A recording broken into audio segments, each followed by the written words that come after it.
그래서 세상이 지금 급변하고 있고 우리가 알고 있는 듯으로만을 세상을 알 수 있는 그런 단계가 아니에요. 이 시대에 우리 정확하게 더욱더 성경은 정확하게 구체적으로는 하나하나 사건들 얘기하고 있지는 않지만 성경은 큰 틀에서 어떤 부분에 대한 얘기를 하고 있는지를 말하고 있거든요. 그래서 정말 준비하고 사는 시대가 다가왔다. 정말 멀지 않았어요. 아마 본격적으로 제가 항상 말씀드린 CBDC가 가장 기초입니다. 현금이 없어지고 전자화폐가 뭐 비트코인의 문제가 아니고요. 중앙은행에서 디지털 화폐를 만들면 그때부터가 이제 본격적으로 시계는 엄청나게 빨라질 거예요. 우리나라도 지금 2단계, 이제 3단계가 아마 올해 말이나 내년 초면은 3단계 시범이 끝나요. 그러면 이제 전 세계적으로는 2025년 정도로 보통 보고 있습니다. 거의 대부분의 나라가 이제 소위 얘기하는 전자화폐, 디지털 화폐 그렇게 되면 세계의 시계는 굉장히 많이 빨리 돌아갈 겁니다. 그때 되면 깨달으세요. 그때 되면. 처음에는 그럴 거예요. 우리 스마트폰으로 다 결제가 되겠죠. 그 다음에는 이제 몸 안으로 들어가는 시대가 될 거라고요. 그래서 여러분 지금 우리가 깨어나야 되는 시대예요. 제가 누차 이렇게 말씀드렸습니다. CBDC가 가장 시발점이 될 거라고요. 편리하겠지만 수많은 사람들은 편리하는 목적 때문에 뭐예요? 다 찬성하고 있어요. 80% 이상이.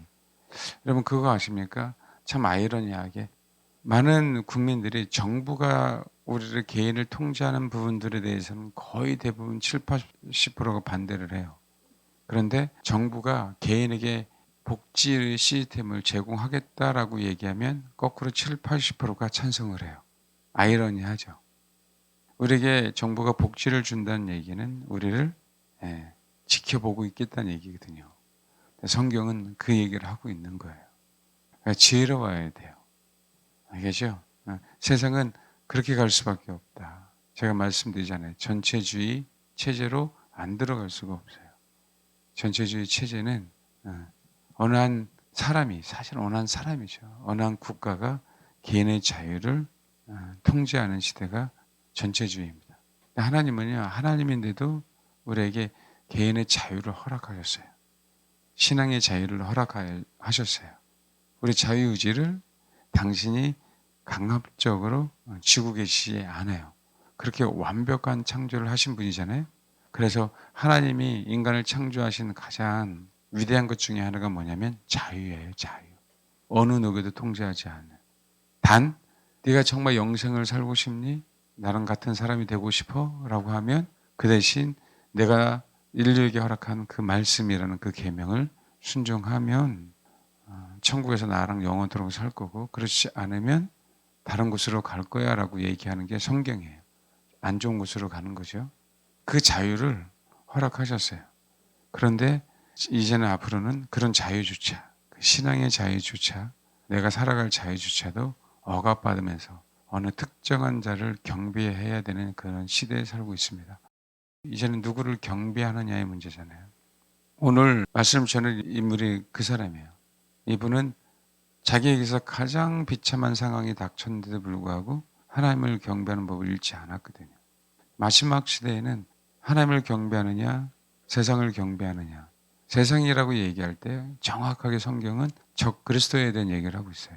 마지막 때에는 하나님 정말 주님만을 경배하느냐, 적 그리스도를 경배하느냐. 특별히 적 그리스도가 만드는 시스템이죠. 그 시스템을 나도 모르게 경배하고 가는 그런 시대에 직면해 있습니다. 그래서 곧 아직 적 그리스도는 나타나지 않았지만 지금 이제 등장하려고 하고 있습니다. 여러분 다 보세요. 주위에서. 왜요? 적 그리스도는 정치인입니다. 정치. 왜 아베가 죽었는지, 왜 뒤편에 그런 권력 싸움이 있는지 우리는 구체적으로 모르지만 알고 있어요. 적 그리스도는 이 세상에 나타나야 되기 때문에 평화 조약을 체결해야 되기 때문에 그리고 자기만을 경배하기 위해서 모든 시스템을 다 바꾸게 되어 있습니다. 그 모든 시스템을 바꾸는 초입이 확 드러나는 것이 암암리에 계속적으로 해왔던 것들에 대한 가장 눈에 보이는 것들이 뭐냐면 CBDC예요. CBDC. 이해하십니까? 그렇게 하나님의 눈으로 보여줘도 제가 그렇게 많이 얘기를 해도 안 듣는 분이 계실 줄 몰라요. 제가 말씀드렸잖아요. 유대 나라야 앞으로 이 바벨론에 의해서 무너질 거야. 그거를 예레미야는 약 42, 3년 전에 외쳐댔어요. 그런데 멸망하기 1년 전에도 안 듣더라라는 거예요. 그래서 저는 말씀을 드립니다. 성경은 종말에 대한 얘기를 하고 있어요. 제가 여러분들에게 어렵게 하려고 힘들게 하려고 이 얘기를 하는 게 아니라 크리스찬들에게 종말이 있다는 얘기는 정말 행복한 거예요. 우리 성지순례에 대한 얘기를 영상을 보여줬잖아요. 관심이 없으면 저게 뭐야? 우리나라 들녘을 그냥 거닐겠다라고 얘기한단 말이에요. 근데 신앙이 있는 사람들에게는 굉장히 감격스러운 거거든요. 아직도 나의 믿음의 대상이고 믿음의 조상인 또 내가 믿음의 롤 모델인 그 사람들이 거닐었던 그 약속의 땅이잖아요. 그 약속의 땅은 결국 천국을 우리가 거닐겠다라고 하는 그 약속과 동일한 거거든요. 그들이 지금 천국에 계시니까. 그게 엄청난 감동이거든요. 근데 관심이 없으면 아무런 의미가 없어요. CBDC도 마찬가지예요. 관심이 없으면 그냥 편리한 거예요. 현찰 가지고 다니기 힘들고 잔돈 가지고 다니기 이제 힘들단 말이에요. 이제 시내버스도 현찰을 안 받겠다라고 얘기를 하더라고요. 연세 드신 분은 어떻게 할 거예요? 그러면 공짜로 타게 해줄게. 그러면 되거든요. CBDC가 생기면은요, 교회는 굉장히 힘들어집니다. 교회는. 왜 그런지 아세요? 그게 2025년 CBDC가 되고 6년, 7년, 8년 앞으로 가보십시오. 교회는 굉장히 힘들어져요. 어떤 교회? 정말 깨어있는 교회, 그 다음에 정말 주님만을 바라는 교회, 성경적인 교회들은요, 진짜 지하화될 수밖에 없어요. 왜냐하면 성도들이 치부를 받지 않거든요. 치부를 받지 않으면 헌금을 할 수가 없는 시대에 다가와요. 교회에다가 치부를 받아서 헌금하는 시스템을 갖춰야 되는데 진짜 살아있는 교회들은요, 성도들을 야금 치부를 받지 못하도록 할 거거든요. 그렇죠. 자연스럽게 교회가 핍박을 당하게 돼 있고요. 고난을 당하게 돼 있어요. 어려움을 닥치게 돼 있어요. 여러분, 욥이 뭔지 아세요? 욥이란 뜻은요, 괴롭힘을 받는다라는 뜻이에요. 고통을 정말 당한다라는 뜻이에요. 욥이라는 인물의 이름이. 아니, 어떻게 이런 얘기를 지었을까요? 괴롭힘을 당하고 고통을 당하는 사람이 욥이에요. 근데요, 그 괴롭힘을 당하고 고통을 누구에게 당했어요? 사단에게 당했어요. 그렇죠? 사단에게 괴롭힘을 당하고 사단에게 고통을 당하는 욥, 그런 크리스찬들은 결국은 두 배의 축복을 받더라라는 거예요. 결국은. 이 땅에서도 천년왕국에서 왕노릇 하는 것뿐만 아니라 그 나라 천국에서도 영원한 삶을 살 수 있는 거죠. 결국 욥의 시험은 하나님이 허락하셨지만 누가 테스트했죠? 사단이 테스트했어요. 사단이 누구를? 욥을. 욥의 모든 소유물을 싹 가져가게 했어요. 이제는 욥의 살과 뼈까지 뭐예요? 완전히 다 가져가려고 애를 썼죠. 생명만 다 빼놓고. 근데 분명하게 아셔야 돼요. 사탄에게 고통을 당하는 것처럼 보이지만, 적그리스도에게 고통을 당하는 것처럼 보이지만, 그 욥은 결국 뭐했다? 승리했다. 그래서 마지막 때를 대변하는 자가 욥이에요. 그래서 하나님은 욥의 본성을 테스트해요. 그래서 아직까지 깨어지지 않는 욥의 본성을 테스트하고 난 다음에 두 배의 축복을 주세요. 자, 욥에 보면 여러분 지금 아가서 1장 8절에 대한 얘기를 계속하고 있어요. 근데 우리가 마지막 때를 사는 성도들은요, 정말 욥과 같은 특징을 분명하게 갖게 될 거예요. 마지막 때가 얼마 남지 않았지만 분명하게 지금 경제가 힘든 상황에 접어들었지만 그럼에도 불구하고 욥의 축복을 받고 그것으로 말미암아 복음을 증거하는 자들이 전 세계적으로 분명히 많이 나올 겁니다. 욥기 1장 보면 우스 땅이래요. 이 우스라는 땅은요, 살림이 굉장히 빽빽한 이런 뜻이에요. 그러니까 정말 나무들이 많은 땅이에요. 보통 학자들이 욥기를 얘기할 때 아브라함과 동일한 시대다라고 얘기하거든요. 약 BC 2000년 전에. 우스 땅은 정확하게 어딘지는 정확하게 얘기 나오지 않지만 보통 팔레스타인 위쪽, 그러니까 가나안 땅 위에서 저기 유프라데스 강 그 사이라고 학자는 보통 얘기를 해요. 우스 땅에 욥이라 불리는 사람이 있는데 욥이라 뭐라고요? 불렸어요. 그 욥의 이름은 뭐라고요? 고통당하는, 괴롭힘을 받는. 참 인생 자체가 그렇죠? 근데 그 사람이 뭐냐면 온전하고 정직하여 하나님을 경외하며 악에서 떠난 자예요. 그렇기 때문에 사단에게 괴롭힘을 받는 거예요. 그 이름대로. 뭐라고요? 온전해요. 완벽하다는 얘기예요. 정직하다는 얘기는 곧다 올바르다라는 얘기예요. 그 다음에 하나님을 경외한다는 얘기는 하나님만 예배한다는 거죠. 그 다음에 악에서 뭐라고요? 떠났어요. 악과는 거리가 멀어요. 근데 이 얘기를 성경은 정확하게 3번을 얘기하고 있어요. 또 한번 볼까요? 1장 8절. 이거는요, 여호와 하나님께서 얘기하고 있는 거예요. 여호와 하나님께서 인정하고 있어요. 근데 왜 이름을 욥이라고 얘기했을까요? 네, 정말 저와 여러분에게 주신 메시지. 왜 우리를 그리스도인이라고 얘기할까요? 그리스도인이라고 초대교회 때 그리스도인이라고 우리가 불려지면 우리는 처형당할 수밖에 없는 그 상황에 처하거든요. 그런데 불구하고 그리스도인이라고 우리는 불려야 된다라고 성경은 얘기하고 있단 말이에요. 2장 한번 봐봐요. 2장 3절.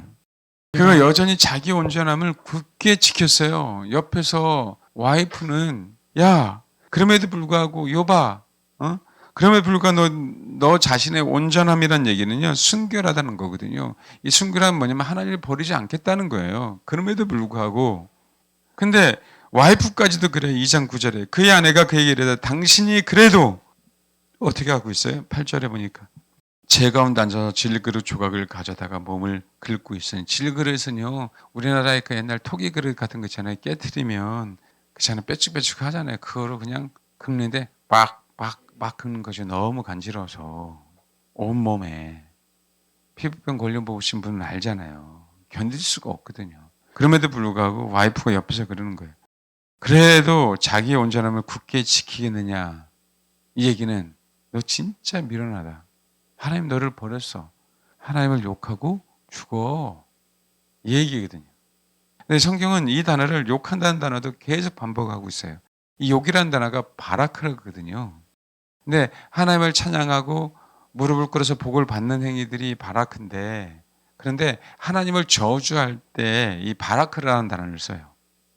하나님이 우리에게 복을 주는 게 바라크인데, 우리가 하나님을 찬양하다는 단어가 바라크인데, 하나님을 저주한다라고 얘기할 때 이 바라크라는 단어를 써요. 그래서 욕을 하고 죽어라라고 얘기할 때는요, 바라크예요. 이 단어를 가지고요, 동일하게 계속 반복하고 있어요. 마지막 때 정말 하나님을 찬양할래? 사단을 찬양할래? 누구를 경배할 것인가? 사단을 경배하면 하나님을 욕하는 거고, 하나님만을 경배하면 순교해서 그 영광의 자리에 앉는 거고, 그 한 단어를 가지고요 동일하게 얘기를 하고 있어요. 지금 저희와 여러분에게 말씀하고 있는 거예요. 여러분 인생은 하나잖아요. 쪼개면 너무 좋겠는데 여러분 인생 한 사람에게 말씀하는 거예요. 너는 하나님의 형상 아니냐. 네가 나를 섬기면 내가 너에게 얼마든지 복을 줄 수 있어.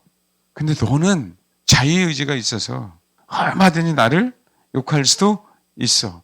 이 마지막 시대에 선택해라라고 얘기하는 거예요. 양다리 얹지 말고. 근데 옆에서는 뭐라고요? 야, 네 인생을 보니까 하나님을 욕하고 죽어. 근데 욥은 그럴 수 없다는 거죠. 욥은. 왜요? 철저하게 성경에서요, 아브라함도 이삭도 야곱도 우리가 알 수 있는 건 뭐냐면 항상 그 약속의 땅에서 제단을 쌓았어요. 욥이 철저하게 뵌 게 뭐냐면 아버지를 경배하는 법이에요. 마지막 때에 내가 사탄을 경배하느냐 진짜 주님만을 경배하느냐, 이 차이에서 우리가 이겨낼 수 있는 건 지금 우리 원래의 삶이 아버지를 경배했던 삶이냐, 아니면 기회주의자처럼 열받으면 하나님을 욕하고 원망하고 좀 기분 좋으면 하나님을 경배하고 그런 삶을 살았느냐, 이 차이란 얘기예요. 실제로. 근데 봐요, 1장에 보면 너무나도 잘 알죠. 재산이 이렇게 많아서요. 3절에. 근데 자녀들이 있는데 자녀들이 10명이 있지 않습니까? 5절에 그들의 차례대로 잔치를 끝내 욥이 그들을 불러다가, 욥은 굉장히 부자였잖아요. 3절에 보니까요, 동방 사람 중에 가장 훌륭하다 그랬어요. 가장 크다고요. 재산도 많고. 그렇죠? 그런데 자녀들이 잔치를 해요. 생일 때마다 모여요. 그럴 수 있잖아요, 부자니까. 근데 여기 보면은 욥은요 그들에게 가르치는 게 뭐냐면 그들이 차례대로 잔치를 끝내면 욥이 그들을 불러다가 뭐라고요? 성결하게 하되라고 해요. 이 얘기는 뭐냐면 세속의 뜰을 닦게 만드는 거예요. 그래서 하나님 앞에 드리는 연습을 욥은 항상 자녀들에게 가르쳤어요. 그렇게 부자인데도 불구하고 타락하지 않도록. 부자니까요. 이 시대로 말하면 자녀들이 람보르기니를 타고 다닐 수도 있고 또 뭐 있어요? 페라리인가요? 페라리예요? 맞아요? 그런 걸 타고 다니게 할 수도 있고 또 뭐 있어요? 좋은 차가. 카니발도 그걸 죄라라고 얘기하지 않는 거예요. 하나님께서 허락하신 축복이니까. 낙타가 많이 있잖아요. 그 시대의 낙타는 지금 리무진인데 알겠습니까? 뭐가 죄였냐면 자녀들에게 하나님에 대해서 그 사랑과 하나님의 자신과 신앙을 심어주지 않은 게 죄였다는 거죠. 욥은요 자녀들이 풍성히 누리는 걸 가지고 얘기한 게 아니라 그들이 풍성히 누리는 가운데 하나님을 놓칠까 봐 그게 가장 염려했던 자란 말이에요. 아멘? 그래서 가난이 꼭 하나님의 뜻은 아니에요, 여러분. 왜? 위대한 하나님의 인물들은 다 부자였기 때문에 중요한 건 하나님을 욕하는가 욕하지 않는가에 관심이 많았어요. 누구는? 욥은요. 누가? 자녀들이. 그게 핵심이었기 때문에 항상 잔치를 벌이고 난 다음에 자녀들을 성결하게 한 거예요. 자녀를 하나님 자신에게 드리는 연습을. 아멘? 종들도 많았어요. 그러면서 뭐라고요? 욥이 말하기를 5절 혹시 내 아들들이 죄를 범하여 마음으로 하나님을 욕되게 하였을까 함이라. 이 욕되게 하였을까가 바라크예요. 욥의 행위가 항상 뭐라고요? 이러하였더라. 우리가 하나님을 찬양하지 않으면 하나님을 욕하는 거거든요. 왜요? 하나님의 존재를 부정하는 거기 때문에. 하나님 우리를 만들었다라고 하는 그 만물의 주가 주인이다라는 부분들은 우리 삶 속에 인정해야 되거든요. 그래서 결정적으로 사실은 욥이 축복을 받는 계기는요 42장에 나와요. 그런데 욥의 고백 속에서 나온단 말이에요. 정확하게. 봐요. 그러면서 뭐라고 얘기해요? 하루는 하나님의 아들들이 와서 여호와 앞에 섰고 사탄도 그들 가운데 온지라 그랬죠. 사탄은 뭐예요? 대적자예요. 대항자란 말이에요. 사탄은 하나님을 대적해서 패배했기 때문에 이 땅에 내려왔거든요. 그러니까 하나님의 형상들을 또 뭐 하는 거예요? 대적하는 거예요. 그게 사탄이에요.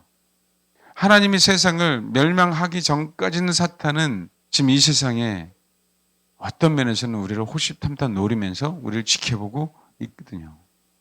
이 얘기를 하려고 하는 게 아니니까 중요한 건 봐봐요. 욥의 신앙이죠. 욥이 어떻게 정말 2배의 축복을 받았는가.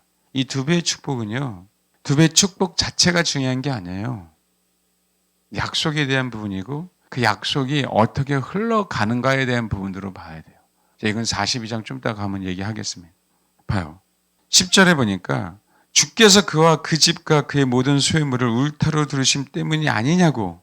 욥이 하나님을 경외한 건. 그럼 이 얘기 보니까 좀 우리 주중에 예배 듣던 사람들은 아시겠죠. 스가랴서에 보면 뭐라고요?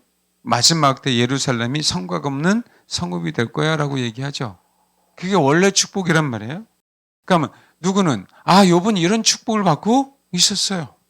하나님의 그 호의가 욥 주변을 확 둘르고 있었어요. 그러니까 뭐예요? 어둠이 역사하지 못하니까 축복만 있죠. 근데 그 이유가 뭐냐라는 거, 그 이유가. 예. 욥의 열매로 나타나잖아요. 경배. 마지막 때에 축복을 받을 수밖에 없는 그 이유는 뭐라고요? 경배예요. 누구를 경배하는 거. 지금은 내 재산을 다 가져가도 내 자녀들이 다 불의 사고로 죽어도 내 아내가 나를 욕한다 할지라도 아멘? 내 뼈와 살이 다 녹아도 욥은 어떤 자로 남아있다? 경배하는 자로 남아있다. 이 마지막 시대에 그 자만 살아남는다라는 거. 그 자만 살아남고 그 자만 축복받을 수밖에 없다. 우리가 그렇게 축복을 원하잖아요. 여러분 축복을 원한다면 진짜 예수 그리스도 그분만 경배하세요. 축복만 원하지 마시고. 성경의 메시지잖아요. 이 작은 장속에요. 3번이나 얘기하고 있어요. 3번이나. 뭐라고요? 온전해요. 정직해요. 여호와 하나님만을 경외해요. 그러니까 뭐라고요? 악에서 떠났어요. 그분만을 예배하니까 악이 있을 수 없고 악에서 떠난 거죠. 여전히 사탄이 있는데도 불구하고 사탄이 침범할 수 없잖아요. 왜요? 그분만을 경배하는데 하나님이 보호 안 하시겠어요? 알잖아요. 어떤 사고가 있는지. 그죠? 테스트했어요. 그 테스트 통과해요. 15절. 스파 사람이 갑자기 이르러요. 소는 밭에서 나귀는 그 곁에서 정말 한가롭게 풀을 뜯고 있는데 그것들을 빼앗고 칼로 종들을 죽였어요. 16절. 하나님의 불이 양과 종들을 불살라 버렸어요. 참 왜 하나님의 불이라고 했을까요? 원망할 만하지 않나요? 하늘에서 불이 떨어졌으니까. 하나님이 하신 것처럼 보이잖아요. 그 다음에요. 갈대 사람이 낙타에게 달려 빼앗아 종들을 죽였어요. 19절 읽겠습니다. 이 얘기를 들었을 때 욥이 인간 아닙니까? 욥이 하나님만을 경외하지만 사람이잖아요. 그냥 이건 말씀이다라고 생각하지 마시라고요. 이게 나한테 닥치면, 저와 여러분에게 닥치면, 실제로 닥치면 우리는요 정상적으로 하나님 앞에 너의 인생을 바쳐, 너의 모든 것을 바쳐, 너의 재산을 바쳐, 이 정상적인 상황에서도 못해요. 하나님을 경외하는 법을 아까워서. 그래요 안 그래요? 근데요 다 없었어요. 다 죽었어요. 욥이 일어나 겉옷을 찔러서요 머리털을 밀고 땅에 엎드려 경배했어요. 세상에나. 옛날에 제가 그 CCC 수련회를 갔는데 거기서 1학년, 2학년, 3학년, 4학년마다 수준별로 강의를 해줬어요. 강의를 해줬는데 욥기 강의를 하는데 욥기는 수준이 높다고 대학교 4학년들만 들을 수 있도록 해놨더라고요. 관심이 있는데 안 되더라고요. 욥의 신앙이 우리랑 분명하게 달라요. 왜 다른지 아세요? 왜 다른지 아세요? 지금 경배 얘기를 하고 있잖아요. 눈을 부릅뜨시고 아멘? 이 시간만큼이라도 그분을 경배하는 자리잖아요. 제가 여러분을 보면 안단 말이에요. 하나님께 관심이 있는지 그냥 이 자리에 앉아 있는지. 마지막 때는 하나님이 가르칩니다. 이스라엘 나라에 가면요 민속촌 같은 데 있어요. 영상 보시면 알겠지만 거기도요 퀴즈를 해요. 퀴즈라면 뭐예요? 알맹이 없는 거는 다 떨어지고 알곡만 키 안에 남잖아요. 여러분 제발 제가 봤을 때 여기 있는 모든 분들이 다 남길 바라요. 그런데 저는 알아요. 떨어져 나갈 거라는 걸. 왠지 아세요? 경배 때문에 그래요. 경배. 제 눈에 보인단 말이에요. 왜? 삶 속에 그분만을 경배했는지 아닌지를 아니까. 그게 마음이 아프다고요. 다 살아남아야 되는데 왜 하나님께서 저에게 허락하신 영혼들 아닙니까? 목회하라고. 아멘? 근데 지금 연습이 안 되면 안 된다. 뭐라고요? 잡아서 될 일이 아니에요. 목구멍이 포도청이면 잡아서 될 일이 아니라고요. 아까요. 이니가 귤을 먹고 있었어요. 맛있게 먹더라고. 하나만 달라고. 안 줘요. 본인도 먹어야 되잖아. 이 먹는 문제가. 앞으로는 경배 문제, 경배가 뭐 때문에 경배 문제가 터지냐면 경제 문제 때문에 경배 문제가 터진단 말이에요. CBDC는 경제 얘기예요. 제가 그랬어요. 그보다 더 달콤한 걸 제시해야 되잖아요. 사탕 줄까? 그랬더니 귤을 다 줘요. 같이 있어요. 본인에게는 귤보다 뭐가 더 맛있어요? 사탕이. 그렇게 선택하는 시대라는 얘기예요. 얘가 정신이 좀 있다면, 어른이라면 머리 굴려서라도 목사님한테 이걸 드리면 더 많은 거 나올 텐데 라고 생각 안 했을까요? 근데 아직 어린 거죠. 경제 행위를 모르는 거예요. 처세술이 아직 없죠. 여러분, 경배 문제입니다. 좋든 싫든 하나님만을 경배하느냐? 앞으로 세상과 세상의 시스템 가운데 내가 속해서 나도 모르게 적그리스도를 경배하느냐? 이 문제예요. 축복을 받느냐 안 받느냐 둘째 문제입니다. 경배하는 연습을 하시고 이 경배 문제 예배에 꼭 성공하세요. 가장 힘들 때 교회는 힘들어집니다. 욥이 괴롭힘을 당하듯이 세상 가운데 사단 가운데 특히 종교인들 가운데 그죠? 그들로 말미암아 교회 깨어있는 교회들은 정말 힘들어질 거예요. 그래서 저는 그게 왜 안 두렵겠어요. 그러나 내가 아버지만을 두려워하기 때문에 그 두려움을 분명히 극복해낼 수 있거든요, 여러분. 알겠죠? 또 피할 길을 주시고, 아멘? 무에서 유를 창조하시는 분이 계신데, 그리고 또 이 또한 지나가리라. 역사는요, 항상 흘러갔어요. 정말 그때 저와 여러분이 주님만을 경배하기를 원해요. 주님만.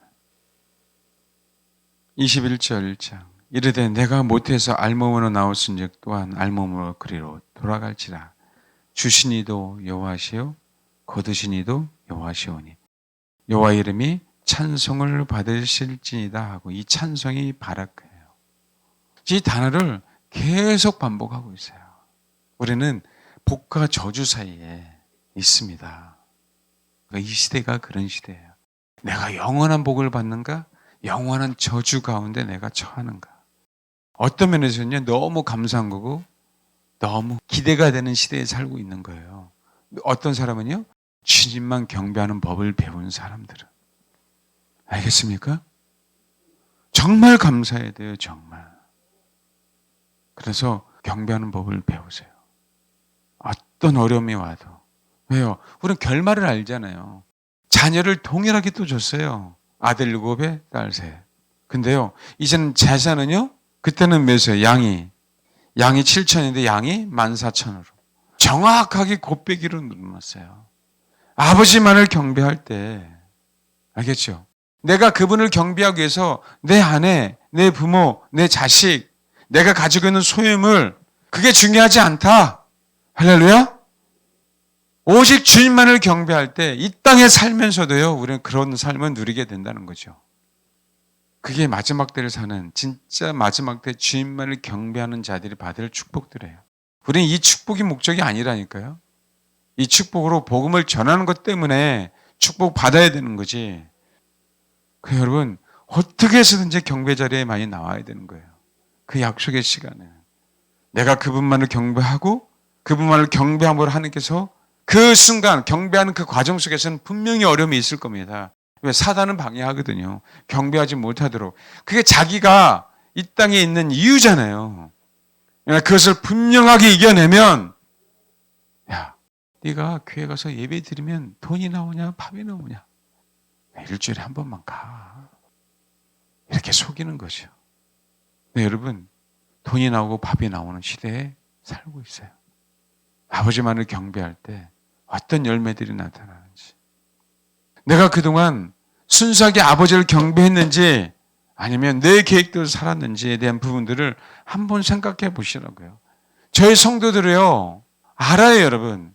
그래도 내 성격은 조금 못났어도 나는 아버지만을 경배한다, 난 주님만을 경배한다라고 하는 사람들은요, 알잖아요. 그래봐야 우리끼리 50보 100보예요. 도토리 키 재기지만, 근데 이 안에서도 뭐라고요? 자산이 늘어나고 있다는 거예요. 하나님이 나에게 일하게 하시는데, 그죠? 이 샐러리가 늘어나요. 일당이 늘어나요, 여러분. 왜요? 이 땅에 살면서 자녀를 양육해야 되고, 이 땅에 살면서 소외된 사람들 생각해야 되잖아요. 알겠습니까? 알아요, 저는 경배하는 법을 배우는 자들. 그렇게 애쓴다는 걸. 돈이 나올 구석이 없어서 안 나오는 게 아니고요. 우리가 정말 그분만을 경배하지 않았기 때문에 안 나오는 거예요. 빨리 내 중심이 바뀌길 바랍니다. 주님만을 경배하는 법을 배우세요. 이 예배들은 이 1시간만이라도 경배해라. 축복은 따라온다. 근데 그 축복만이 아니라는 거예요. 그 축복이란 유산, 그 유산이 흘러간다. 흘러갈 수 없는 영혼들에게 흘러간다. 이게 가장 핵심이에요, 오늘. 누구 때문에? 욥 때문에. 욥 때문에. 약속이 없는 자에게 약속이 흘러갑니다. 22절. 이 모든 일에 욥이 범죄하지 아니하고 하나님을 향하여 뭐라고요? 원망하지 아니하니라. 그러더니 2장에 보니까 뭐라고요? 뼈와 살을 치세요. 뼈와 살을. 또 뼈와 살을 쳤어요. 그랬더니 이제 하루아침에 멸망했잖아요. 하루아침에. 친구들이 오는 게 몇 장이냐면 이제는 3장부터 친구들과 신앙 토론을 얘기하는 거예요. 이 3장부터 쭉 보면은요, 사실은 이게 엄청난 철학에 대한 얘기가 많이 있어갖고요. 사실은 욥기를 알면 우주 만물을 알아요. 욥기를 알면 하나님의 창조를 알게 돼요. 창조가 어떤지에 대한 부분들을. 기묘합니다. 그런데 이제는 그 얘기는 할 수 없고 38장부터 하나님이 개입하셔요. 서로 잘났다고 신앙 토론하는데 38장부터 그래요. 그때 여호와께서 폭풍우 가운데서 욥에게 말씀하여 이르시되 무지한 말로 생각을 어둡게 하는 자. 이 얘기면 네가 무지하기 때문에 내가 너에게 주는 그 조언을 무시해 버렸어. 그 자가 너야. 네가 무지하게 나를 모르기 때문에 내가 너에게 주는 메시지를 못 듣고 있어. 그 얘기예요. 그러면서 4절 이 얘기만 할게요. 내가 땅에 기초를 놓을 때 내가 어디 있었느냐 욥아. 아무리 네가 의로와도 너는 피조물이야. 내가 깨달아 알았거든 말해라. 어떻게 말하겠어요? 봐요. 누가 그것의 도량법을 정하였는지 누가 그 줄을 그것의 위에 띄었는지 내가 아느냐. 그 줄은 뭐예요? 여러분 이게 다른 줄이에요. 하나님이 우리가 사는 이 땅을 만드셨을 때 기초를 세웠거든요. 6절 그것의 주추는 무엇 위에 세웠으며 그 모퉁이들은 누가 세웠느냐. 이 얘기를 하면 창조의 비밀이 풀립니다. 여러분. 이 세상은 다 거짓이에요. 왜요? 세상 임금이 사탄이기 때문에. 그래서 신실한 그리스도인들을 뭐 한다고요? 자기의 수하로 만들기 위해서 한시 동안 왕노릇하고 있는 겁니다. 7절 그때 새벽별들이 크게 노래하며 기뻐 노래하며 하나님의 아들 다 소리를 질렀다고요. 그렇죠? 이 땅을 창조하신 하나님의 위대함을 다 알고 있는데 인간들만 몰라요. 어쨌든 이 얘기를 하니까 욥이 한마디도 못해요. 비도 과학적인 사고가 아닙니다. 분명하게 때를 따라 비를 내리신 분은 하나님이에요, 여러분. 알겠습니까? 과학적으로 접근하지 마십시오. 그렇기 때문에 우리가 하나님의 말씀이 자꾸 과학적으로 접근하는 거예요. 세상이 그렇게 만들어놨어요. 신 위에 과학을. 알겠습니까? 그 과학이 신을 지금 없애기 위해서 부단히 노력하고 있잖아요. 42장 보겠습니다. 하나님 이 얘기를 주 41장까지 얘기하고 계셨어요. 창조주만 알 수 있는 얘기를 한 겁니다. 42장 욥이 대답하여 이르되 주께서는 못하실 일이 없사오니 무슨 계획이든지 못 이루실 것이 없는 줄 이제 압니다. 이게 뭐예요? 내가 아무리 의로웠어도 아버지는 아버지 하나님, 나는 피조물. 이게 경배예요. 더 철저하게 깨달아요. 무슨 계획이 있든지란 얘기는 어떠한 생각도 주께 숨길 수 없다. 인간의 어떠한 생각도, 어떠한 계획도. 3절.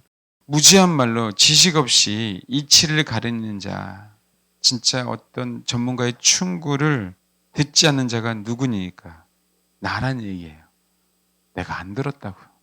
나의 잘남 때문에. 내가 가지고 있는 조그만 그 재정 때문에. 내가 가지고 있는 이 건강 때문에. 내가 가지고 있는 그 지식 때문에 그 얘기를 한 거예요. 나는 깨닫지도 못한 일을 말하였고 스스로 알 수도 없고 헤아리기 어려운 일을 말하였다고. 사실 제 설교가 그럴 수도 있어요. 하나님 앞에서. 알면 얼마나 알겠어요. 똑똑하면 얼마나 똑똑하겠냐고. 잘나면 얼마나 잘났습니까? 이게 뭐라고요? 이게 경배예요. 자기 자신을 너무 이제 철저하게. 왜요? 나름 욥은 어려웠거든요. 그 모든 것을 하나님이 다 가져가도 아버지를 욕하지 않았어요. 원망하지 않았어요. 원래 이 3장에 보면은요, 생일을 저주한다라고 표현 나오잖아요. 3장에 보면 그래요. 그 후에 욥이 입을 열어 자기의 생일을 저주했다라고 얘기했잖아요. 이 저주라는 개념이 이 단어를 써서 근데 그게 아니고요. 내 생일이 그냥 하찮다, 보잘것없어의 의미를 얘기한 거예요. 내가 그 의미입니다. 그러니까 그 의미가 너무 저주라는 단어를 써갖고요. 하나님을 저주한 것처럼 이렇게 표현되어 있는 거예요. 그러니까 유명하죠. 42장 4절, 5절, 6절. 귀로만 들었는데 이제 눈으로 봤다는 얘기는 뭐냐면 직접 봤다는 얘기예요. 그리고 이 얘기 뭐냐면 내가 눈으로 직접 봤기 때문에 주님께서 나에게 하시는 그 말씀을 다 이해했고 앞으로 당신이 하시는 그 말씀을 다 뭐 하겠다? 순종하겠다라는 거예요. 그러니까 뭐예요? 내가 내 자신을 진짜 몹시 스스로 걷어댄다는 얘기는 싫어한다고, 내 자신을 포기하겠다는 얘기예요. 몹시 내 자신을 싫어하고 몹시 내 자신을 멸시합니다. 그러니까 어떻게? 티끌과 제 가운데에서 나란 자신을 정말 철저하게 무너뜨리겠다. 찬양 있잖아요. 철저히 무너진 그 삶 속에서. 그렇죠? 이제는 뭐라고요? 귀로만 들은 것이 아니라 이제 내가 눈으로 봐서, 눈으로 봤기에 그 모든 것을 주님의 말씀하신 것을 이해하고 그 이해했기에 내가 이제 순종하는 삶을 살겠다. 이제는요, 소위 얘기하는 겉으로 성결하는 제단을 쌓은 게 아니라요. 욥이 뭐라고요? 그 속이 무너져서 그 속 사람 안에서 뭐예요? 진짜 제단을 쌓기 시작한 거예요. 정말. 부자 청년 보세요. 율법을 다 지켰잖아요. 우리 그럴 수 있다니까요. 그런데 율법을 다 지키는 겉의 행위는 너무나도 잘했는데 자기 재산을 가난한 자에게 주라라고 하니까 그게 싫어서 속이 무너지지 않아서 아버지를 떠났죠.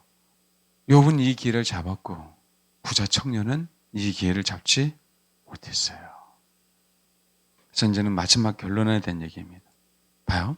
42장 7절 여호와께서 욥에게 이 말씀하시는 여호와께서 대만 사람 엘리바스 이랬을 때 너와 내 두 친구에 놓아노니 이는 너희가 나를 가르쳐 말한 것이 내 종 욥의 말같이 옳지 못하다. 그럼에도 불구하고요. 욥은 주님에 대해서 어느 누구보다도 더 잘 알고 있었어요. 어느 누구보다 더 잘 알고 있었던 것이 사실이지만 그럼에도 불구하고 우리는 그분을 온전하게 알 수 없는 존재. 그게 피조물이에요. 그것을 분명하게 깨닫는다면 교만하지 않을 거예요. 하나님의 음성 듣는다고요? 능력 좀 받았다고? 환상 좀 본다고? 자기가 보고 싶어서 보나요? 예언 좀 한다고요? 천국에 갔다 왔다고? 그분의 0.0000001%도 알 수 없어요. 우리는 그분을 눈으로 봤다면. 그럼 지금 귀로만 듣는 게 아니라 제가 여러분에게 이 말을 듣는 것이 여러분 안의 심령에 다가온다면 그 눈으로 보는 거예요. 그렇다면 뭐 하면 되는 거예요? 그죠? 순종하면 그게 뭐라고요? 진짜 경배다. 그러면서 참 신기하게 해요. 엘리베스하고 소박과 빌다다시 뭐라고 얘기해요? 뭐라고 얘기한다고요? 예배를 드리래요. 번제를. 그 얘기는요. 예, 욥은 예배에 대한 부분들은 이 세상에 있는 어느 인간에 비교해서 철저하게 그분만을 경배해서 어느 누구보다도 상대적이지만 우리가 100% 하나님을 알 수 없지만 이 세상에 있는 그 어느 누구보다도 누구를 알았다는 거예요? 하나님을 알았어요. 근데 그게 부족함이 없는데 하나님은 더 욥에게 축복하려고요. 그치, 그 본성을 더 완전히 깊이까지 무너뜨렸어요. 이게 위대하다고요.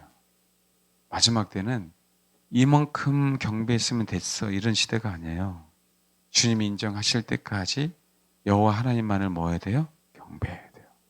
힘들지만 그 예배 자리에서 최선을 다하십시오. 알겠죠? 왜요? 축복만 남아있습니다.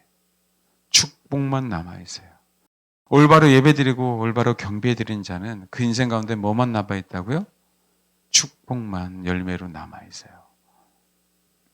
42장 10절부터 17절까지 읽겠습니다. 같이 읽겠습니다. 시작. 여러분 슬로보아스의 딸도요 기업을 얻었어요. 하나님 앞에 간구함으로 해요. 왜 기업을 얻을 수 있는 사람이 아니에요. 근데요 딸들은 기업을 얻을 수가 없어요. 근데 욥이 하나님 앞에 축복을 받았는데요. 이 딸들에게 뭐라고요? 기업을 나눠줘요. 기업이 흘러가는 곳이 아들들이 아니에요. 딸들이에요. 딸들. 메시지를 많은 상징하고 있어요. 아름답다라고 얘기하는 부분만을 보지 마시라고 해요. 실제로 아름다웠으니까. 욥의 딸들처럼. 이건 열매죠. 중요한 건 뭐냐면 여미마, 그시야, 게르나프, 오라비처럼 그들의 기업을 받았다라는 게 핵심이에요. 그 몫은요. 받을 수 없는 영혼들에게 지속적으로 흘러갔어요. 이게 복음이라고요. 마지막 때. 알겠습니까? 그래서 어떻게 해서든 여러분들을 예배 자리에 나오게 하는 거고 어떻게 해서든 한마디나 듣게 하려고 하는 게 이것 때문에 그래요. 지금은 또 과거는 하나님의 기업을 축복을 받을 수 없는 자처럼 행동했지만 욥의 축복으로 말미암아 그들에게 그 축복이 흘러갈 수 있다면 얼마나 감사하냐고요. 그 설레를 깨잖아요. 지금은 졸려서 딴 생각하고 언제 끝나나라고 생각하지만 하나님은 분명하게 그 인생 가운데에게도 그렇죠. 그 기업을 안아줄 때를 고대하는 거죠. 저는 그래서 저와 여러분이 욥이 되어서 흘러갈 수 없는 그곳에 축복이 흘러가도록 해야 돼요. 어떻게 하실래요? 여러분, 그게 대상이 자녀일 수 있잖아요. 내 남편일 수 있잖아요. 내 아내일 수 있잖아요. 내가 어떤 다른 사랑하는 사람일 수 있잖아요. 어떻게 하실래요?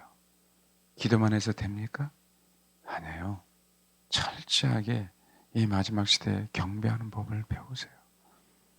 어떤 어려움이 와도 원망하지 말고 불평하지 말고 나의 모든 것을 다 가져간다 할지라도 그죠? 그분을 저주하지 않고 욕하지 않고 오직 주님만을 찬양하는 법을 배우십시오.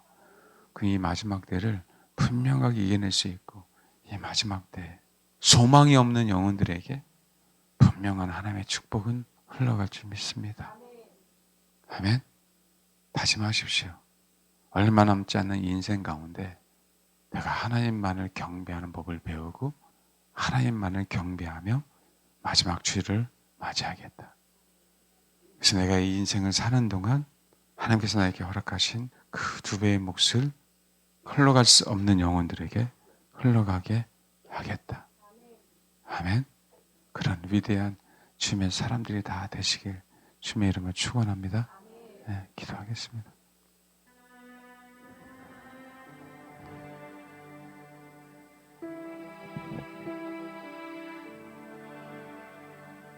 우리가 우리의 목숨을 걸고